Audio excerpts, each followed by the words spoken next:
is more than most people in the world will ever see. You see, you have to keep all of this in perspective as you're getting through this recession.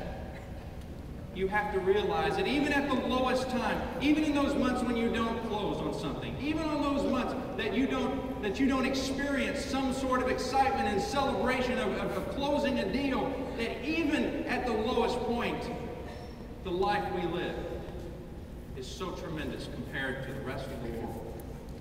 And that when you keep it in perspective, you'll have a better chance of understanding how to get through so many of these challenges. In fact, a great quote that supports that says, "Tragedy and comedy are but two aspects of what is real, and whether we see the tragic or the humorous is a matter of perspective." Kind of appropriate since you're going to New Orleans. Oh, tragedy and comedy, fun mask, sad mask. You see, you get to make that choice, don't you? If I were to race out of this room right now, and I raced to that person who means the most to you in your life, and I asked them, when you are faced with a difficult situation, which do you focus on? As we're talking about choice of tragedy or comedy. If I ask them which you focus on, the good or the bad, what would they tell me? Because I truly believe that within that answer will reveal your ability to lead yourself and those around you.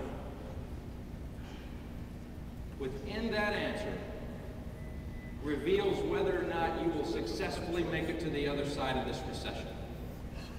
As I mentioned before, all you have to do is read into the beginning of Gary Keller's book and you'll understand why you need to stay in this race.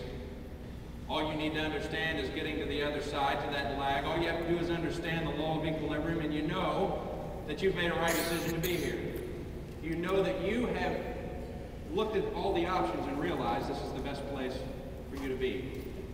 And when you walk away from here with all the things that you've learned, and you go back into your environment and you start to apply those, my hope is that even when things don't work out exactly the way you want them to work out, that you're able to keep it all in perspective. Those are the points that I wanted to share with you. I came here with a few goals in mind this week.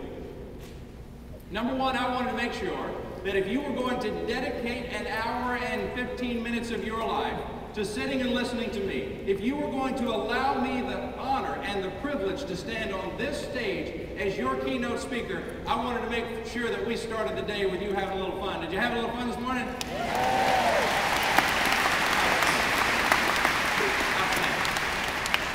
Then my first goal was met. My second goal was to come here and ensure that you understood that to get to the other side of this entire challenge, that it truly is going to come down to culture. It's going to come down to the culture of Keller Williams, but it's also going to come down to your own personal culture. I had the pleasure of speaking with Mo Anderson on the telephone, I guess a few weeks ago, in preparation for this event. And one of the things Mo shared with me as we were about to hang up the phone, she said, "Clint, you know, our entire success of this organization is based on our culture.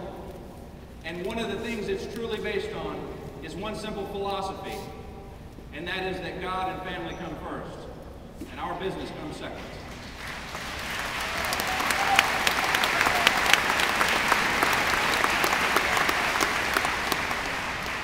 I do believe that as long as you keep that as your priority, it doesn't matter what happens.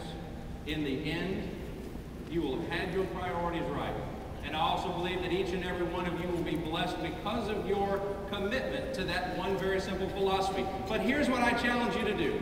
I challenge you to go back and to look at those people in your organization that are struggling. Go back and look at those people in your organization that are having a difficult time getting their brain wrapped around the situation. Go back and look at the agents that have left this industry because they just didn't feel like they could make it. And ask yourself, what was their priority? Did they leave because of the business? Did they leave because they didn't feel like they could hang on? Did they leave because they couldn't keep it in perspective? Because I do believe that as long as everybody lives by that one very simple philosophy of God, family first, and business second, the business part will work its way out. And the third goal that I had coming here today was to share with you some basic common sense ideas about personal engagement. I believe sometimes that we make life so much more difficult and complicated than it really has to be. I think we get so wrapped up in some of the details that we forget how simple it has to be. But sometimes we get past the common sense. Sometimes we get past the simplicity of what we need to do and stop doing those things. And I'm not really certain why. At the end of a program I gave in Minnesota one time. We have anybody from Minnesota in here? I was speaking in Minnesota, and at the end of the program, I was up front tearing down my laptop and getting ready to leave, and there was one guy who was sitting in the back, and he came up to me after it was over, and he had waited for everybody else to leave the room, and he walked up and he said, "I have a question for you." I said, "Yes, sir, what's that?" He said, "Where's the new stuff?" I said, "Excuse me?" He said, "Where is the new stuff? I came here today to get some new stuff." Now, what I heard you today was share some good life-building principles that last through the generations. You packaged it in your own way. I learned from it, I have no doubt. I got some good reminders, but I came here for the new stuff, and I'm not leaving until I get it. And I looked at him and I smiled and I said, "I don't want you to take any offense to this, but here's what I have to say for you. You can get the new stuff as soon as you get the old stuff right."